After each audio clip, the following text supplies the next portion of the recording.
അസ്സലാമു അലൈക്കും വറഹ്മത്തുള്ളാഹി. പ്രിയമുള്ള സഹോദരങ്ങളെ, സഹോദരിമാരെ, ഖുർആൻ തഫ്സീർ പഠനത്തിൻ്റെ 12ാമത്തെ എപ്പിസോഡിലേക്ക് എല്ലാവർക്കും സ്വാഗതം. ഇന്ന് നമ്മൾ വിശകലനം ചെയ്യുന്ന സൂറ അസ്റാണ്. അസ്ർ എന്ന് പറഞ്ഞാൽ കാലം എന്നാണ് പ്രാഥമികമായ അതിൻ്റെ അർത്ഥം. ഈ സൂറ കൊണ്ട് താല്പര്യപ്പെടുന്നത് കാലത്തെ പിടിച്ചുകൊണ്ട് സത്യം ചെയ്യുക എന്നുള്ളതാണ്. ഇതിൻ്റെ വിശദാംശങ്ങൾ ഇൻഷാ അല്ലാഹ് പിന്നാലെ വിശദീകരിക്കുന്നുണ്ട്. മക്കയിൽ അവതരിച്ച ഈ അധ്യായത്തിൽ 3 സൂക്തങ്ങളാണ് അടങ്ങുന്നത്. സംക്ഷിപ്തമായ 3 സൂക്തങ്ങളിലൂടെ സമഗ്രമായ ആശയങ്ങളുടെ വിപുലമായൊരു പ്രപഞ്ചം ഈ അധ്യായം തുറന്നു വെക്കുന്നുണ്ട്. ഇമാം ഷാഫി റഹ്മത്തുള്ളാഹി അലൈഹി പറഞ്ഞ വാചകം വളരെ ശ്രദ്ധേയമാണ്. ലൗ തദബ്ബറൻ നാസു ഹാദിഹി സൂറ ലവസിഅതുഹും. ജനങ്ങൾ ഈ അധ്യായത്തെപ്പറ്റി ആലോചിക്കുകയാണെങ്കിൽ അതവർക്ക് മതിയായതാണ്. തഫ്സീർ മുനീറിൽ 30-ാം വാള്യം 391-ാം പേജിൽ ഇമാം ഷാഫിയുടെ ഈ സംഭാഷണം, ഈ പ്രസ്താവന ഉദ്ധരിച്ചിട്ടുണ്ട്. ഈ സൂറത്തിൻ്റെ പ്രാധാന്യത്തെപ്പറ്റി ഉബൈദുല്ലാഹി ബിനുൽ ഹഫ്സ റളിയല്ലാഹു അൻഹുവിൽ നിന്ന് ഇമാം തൊബ്രാനി ഉദ്ധരിക്കുന്നുണ്ട്. പ്രസ്തുത ഹദീസിൽ പറയുന്നത്, കാന അർ റജുലാനി മിൻ അസ്ഹാബി റസൂലില്ലാഹി സ്വല്ലല്ലാഹി അലൈഹി വസല്ലം ഇദൽ തഖയ ലം യഫ്തരിക. നബിയുടെ സഹാബികളിൽ 2 പേർ തമ്മിൽ കണ്ടുമുട്ടിയാൽ ഒരാൾ മറ്റൊരാളോട് പറയാറുണ്ടായിരുന്നു, പറയാതെ പിരിഞ്ഞു പോകാറില്ല. ഇല്ല ഐ യക്ര അല ഐ യക്ര അഹദുഹുമ അലൽ ആഖർ സൂറത്തുൽ അസ്ർ ഇല ആഖിരിഹ. സൂറത്തുൽ അസ്ർ അതിൻ്റെ ആദ്യം തൊട്ട് അവസാനം വരെ ഒരാൾ മറ്റൊരാളോട് ഓതിക്കൊടുക്കാതെ അവർ പിരിഞ്ഞു പോകാറുണ്ടായിരുന്നില്ല എന്നാണ് പറഞ്ഞത്. സുമ്മ യുസല്ലിമു അഹദുഹുമ അലൽ ആഖർ. അതിൽ നിന്നുള്ള എന്നിട്ട് അനന്തരം ഒരാൾ മറ്റൊരാൾക്ക് സ്വലാം ചൊല്ലി പിരിഞ്ഞു പോകും. ഇതും തഫ്സീർ മുനീറിൽ ഉദ്ധരിച്ചിട്ടുണ്ട്. ഈ സൂറത്തിൻ്റെ പ്രാധാന്യം വ്യക്തമാക്കുന്നവയാണ് ഈ പ്രസ്താവനകൾ. കാലത്തെ സാക്ഷി നിർത്തി മനുഷ്യരാശിയുടെ വിജയപരാജയങ്ങളുടെ മാനദണ്ഡങ്ങൾ വ്യക്തമാക്കുകയാണ് ഈ അധ്യായം ചെയ്യുന്നത്. ബിസ്മില്ലാഹിർ റഹ്മാനിർ റഹീം.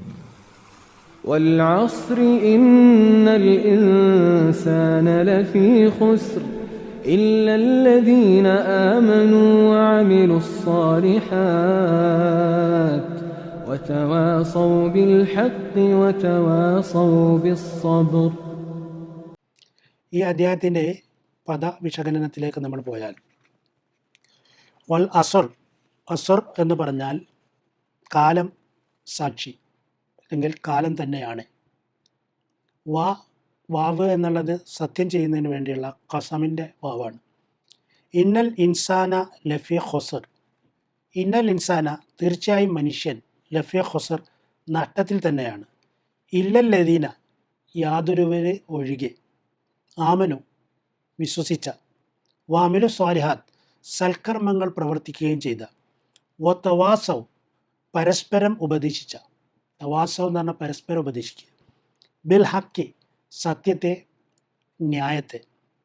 തവാസൗ, പരസ്പരം ഉപദേശിച്ച. ബിസ്വബർ, സഹനത്തെ, ക്ഷമയെ പരസ്പരം ഉപദേശിക്കുകയും ചെയ്ത. വൽ അസ്ർ എന്നതിൻ്റെ വിശകലനം മാവർദി റഹ്മത്തുള്ളാഹി അലൈഹി പ്രകാരം രേഖപ്പെടുത്തുന്നുണ്ട്. വൽ അസ്ർ ഹാദ വഹാദ ഖസമുൻ. ഇത് സത്യം ചെയ്യുന്ന പ്രസ്താവനയാണ്. ഫീഹി ഖൗലാനി, ഇതിൽ 2 വീക്ഷണങ്ങളുണ്ട്. അഹദുഹുമ, അതിലൊന്ന്, അന്നൽ അസ്റ അദ്ദഹർ. അസ്ർ എന്നാൽ കാലം എന്നുദ്ദേശം. ഖാലഹു ഇബ്ൻ അബ്ബാസ് വ സെയ്ദ് ബിൻ അസ്ലം. ഇബ്ൻ അബ്ബാസും സെയ്ദ് ബിൻ അസ്ലമും ഈ അഭിപ്രായം പറഞ്ഞു. അസാനി, രണ്ടാമത്തേത്, അന്നഹു അൽ അഷിയോ മാ ബൈന സവാലി ശംസി വ ഗുറൂബിഹ. ഖാലഹു അൽ ഹസൻ വ ഖതാദ. ഉച്ചതിരിഞ്ഞതിൻ്റെയും സൂര്യാസ്തമയത്തിൻ്റെയും ഇടയിലുള്ള വൈകുന്നേര സമയം. ഹസൻ, ഖതാദ എന്നിവർ ഈ അഭിപ്രായമാണ് രേഖപ്പെടുത്തിയിട്ടുള്ളത്. അന്നുഖത്തു വൽ ഉയൂൻ 6-ാം വാള്യം 333-ാമത്തെ പേജിൽ ഈ പദവുമായി, വൽ അസ്ർ എന്ന പദവുമായി ബന്ധപ്പെട്ട വിശകലനം ഇപ്രകാരമാണ് വന്നിട്ടുള്ളത്. അൽ ഹഖ് എന്ന പദത്തെപ്പറ്റിയുള്ള വിശകലനവും മാവർദി രേഖപ്പെടുത്തുന്നുണ്ട്. ഫിൽ ഹക്കി സലാസത്തു തവീലാത്ത്. ഹക്ക് എന്നതിനെ സംബന്ധിച്ച് 3 വ്യാഖ്യാനങ്ങളുണ്ട്. അഹദുഹ അന്നഹു തൗഹീദ്. അതിൽ ഒന്നാമത്തേത് അത് തൗഹീദാണ് എന്നതാണ്. ഖാലഹു യഹ്യ ബിൻ സലാം, യഹ്യ ബിൻ സലാമിൻ്റെ അഭിപ്രായം ഇതാണ്. അസാനി രണ്ടാമത്തത് അന്നഹു അൽ ഖുർആൻ, അത് ഖുർആനാണ് എന്നുള്ളതാണ്. ഖാലഹു ഖതാദ ഈ അഭിപ്രായമാണ് പറഞ്ഞിട്ടുള്ളത്. അസാലിസ് അന്നഹു അള്ളാഹ്, മൂന്നാമത്തെ വീക്ഷണം അത് അള്ളാഹു ആണ് എന്നുള്ളതാണ്. ഖാലഹു സുദ്ദി റളിയല്ലാഹു റഹ്മത്തുള്ളാഹി അലൈഹി ഈ അഭിപ്രായമാണ് പറഞ്ഞിട്ടുള്ളത്. അന്നുഖത്ത് വൽ ഉയൂൻ 6-ാം വാള്യം 334-ാമത്തെ പേജിൽ ഇത് രേഖപ്പെടുത്തിയിട്ടുണ്ട്. അപ്പോൾ ഹക്ക് എന്നുള്ളതിന് 3 തരത്തിലുള്ള വിശകലനം വന്നിട്ടുണ്ട്. അസ്ർ എന്നുള്ളതിനെ സംബന്ധിച്ച് അതുപോലെ തന്നെ 2 തരത്തിലുള്ള വീക്ഷണങ്ങളും രേഖപ്പെടുത്തിയിട്ടുണ്ട്. ഈ സൂറയുടെ മൊത്തം നമ്മൾ അതിൻ്റെ പരിഭാഷ വൽ അസ്ർ, കാലം സാക്ഷി, ഇന്നൽ ഇൻസാന ലഫി ഖുസ്ർ, തീർച്ചയായും മനുഷ്യൻ നട്ടത്തിൽ തന്നെയാണ്. ഇല്ലല്ലദീന ആമനു വാമിലു സ്വാലിഹാത്തി വതവാസൗ ബിൽ ഹഖി വതവാസൗ ബിസ്സബർ, സത്യവിശ്വാസികളാവുകയും സൽക്കർമ്മങ്ങൾ പ്രവർത്തിക്കുകയും സത്യവും സഹനവും പരസ്പരം ഉപദേശിക്കുകയും ചെയ്തവർ ഒഴികെ ബാക്കിയുള്ളവരെല്ലാം നഷ്ടത്തിലാണ് എന്നർത്ഥം. അൽ അസ്ർ 1-ാം വാക്യം മുതൽ 3-ാം വാക്യം വരെ.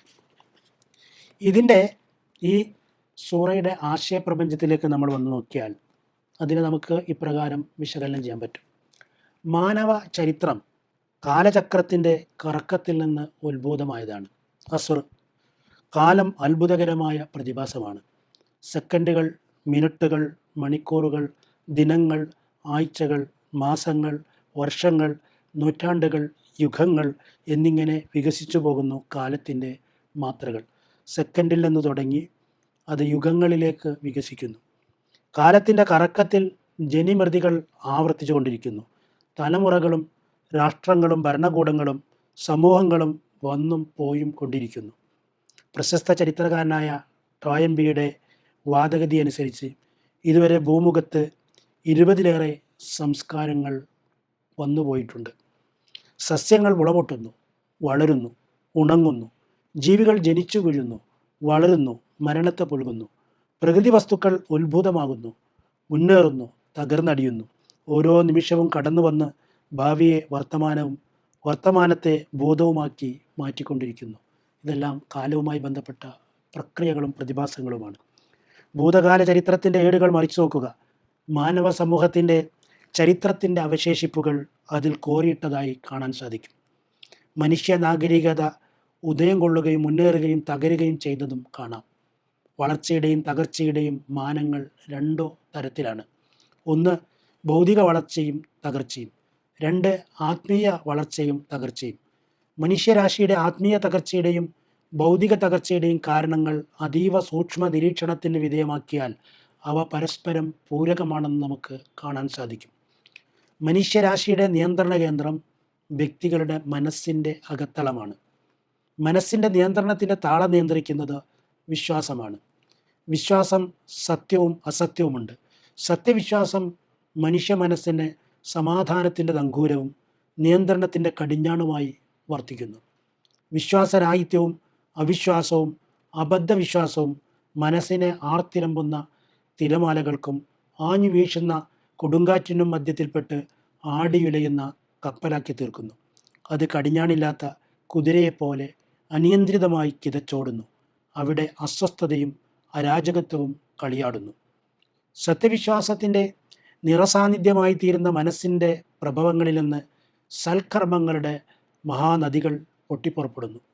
അവ രണ്ടും ചേർന്ന് മനുഷ്യ നാഗരികതയുടെ നിലനിൽപ്പിൻ്റെ അടിത്തറ പാകുന്നു. സത്യവിശ്വാസത്തിൻ്റെയും സൽക്കർമ്മ ജീവിതത്തിൻ്റെയും യാഥാർത്ഥ്യത്തെ സഹജീവികൾക്ക് ഓതിക്കൊടുക്കുമ്പോൾ നാഗരികത സത്യത്തിൻ്റെ സ്തംഭങ്ങളിൽ ഉറപ്പിക്കപ്പെടുന്നു. സത്യത്തെപ്പറ്റിയുള്ള സാരോപദേശം സഹനത്തിൻ്റെ തറയിലാണ് കുടികൊള്ളുന്നത്.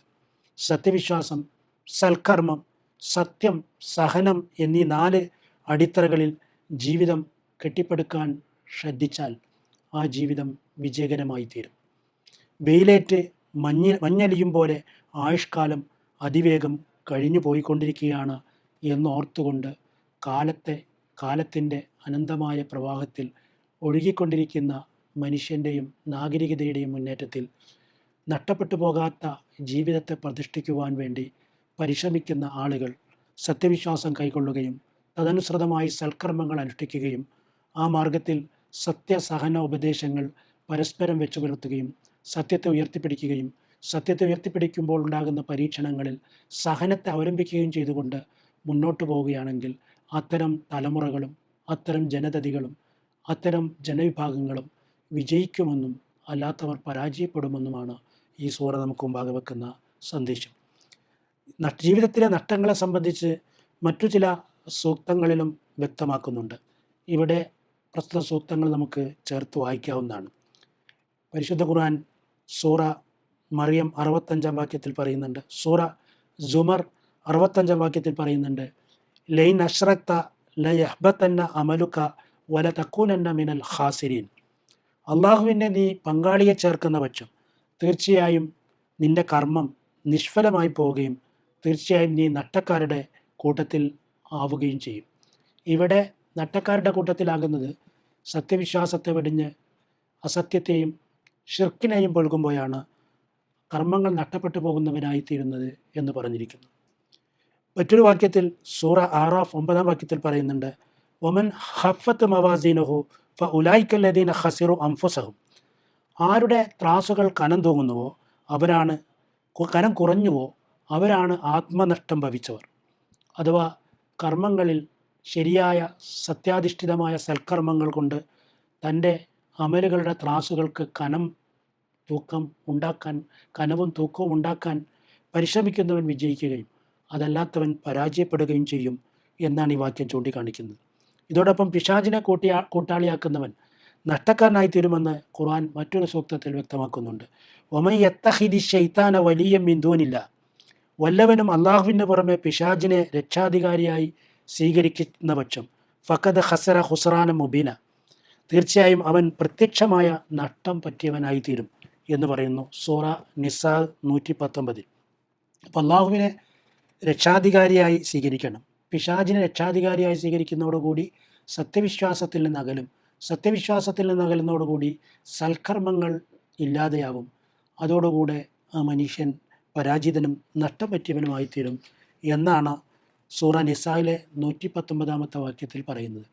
ഈ വാക്യങ്ങളെല്ലാം ചേർത്ത് വെച്ചുകൊണ്ട് നമ്മൾ പഠിക്കുമ്പോൾ മനസ്സിലാക്കുമ്പോൾ യുഗങ്ങളുടെയും കാലങ്ങളുടെയും ചരിത്രം സാക്ഷി നിർത്തിക്കൊണ്ട് നമുക്ക് പറയാവുന്നത് ലോകനാഗരികതയിലെ നാഗരികതകളായാലും സമൂഹങ്ങളായാലും വ്യക്തികളായാലും ജനതതികളായാലും അവരെല്ലാം നിലനിൽക്കുന്നതിന് ചില മൂല്യങ്ങളുടെ അടിസ്ഥാനമുണ്ട്. ആ മൂല്യങ്ങളിൽ ഒന്നാമത്തെ മൂല്യം സത്യവിശ്വാസത്തിൽ അധിഷ്ഠിതമായതാണ്. രണ്ടാമത്തേത് ആ സത്യവിശ്വാസത്തിന് അനുസൃതമായ രീതിയിലുള്ള സൽക്കർമ്മമാണ്. ഈ രണ്ട് കാര്യങ്ങളും നിലനിൽക്കുന്നതിൻ്റെ ഭാഗമായിട്ടുള്ള കാര്യം ആ സത്യത്തെ പരസ്പരം ഉപദേശിച്ച് അത് ഭൂമിയിൽ സ്ഥാപിക്കുവാനും നിലനിർത്തുവാനും പരിശ്രമിക്കുക എന്നുള്ളതും ആ പരിശ്രമത്തിൻ്റെ മാർഗത്തിൽ ഏതെങ്കിലും തരത്തിലുള്ള എതിർപ്പുകളോ പ്രതിസന്ധികളോ പ്രയാസങ്ങളോ ഉണ്ടാകുമ്പോൾ അതിൽ സഹനവും ക്ഷമയും കൈക്കൊള്ളുക എന്നുള്ളതുമാണ്. അവ ക്ഷമ അടിസ്ഥാനമാക്കി നിലനിർത്തിക്കൊണ്ട് സത്യോപദേശം പരസ്പരം നടത്തിക്കൊണ്ട് സൽക്കർമ്മ നിരതരായി സത്യവിശ്വാസത്തെ നിലനിർത്തി മുന്നോട്ട് പോകുന്ന ജീവിച്ചു മരിക്കുന്ന വിശ്വാസികളുടെ കൂട്ടത്തിൽ ഉൾപ്പെടാൻ ഈ സൂറ നമുക്ക് പ്രേരണ നൽകുന്നു. ഈ പാഠങ്ങൾ നമ്മുടെ ജീവിതത്തിൽ പകർത്തി ജീവിച്ചു മരിക്കാൻ ശ്രമിക്കുക. അള്ളാഹു തൗഫീഖ് നൽകി അനുഗ്രഹിക്കുമാറാകട്ടെ.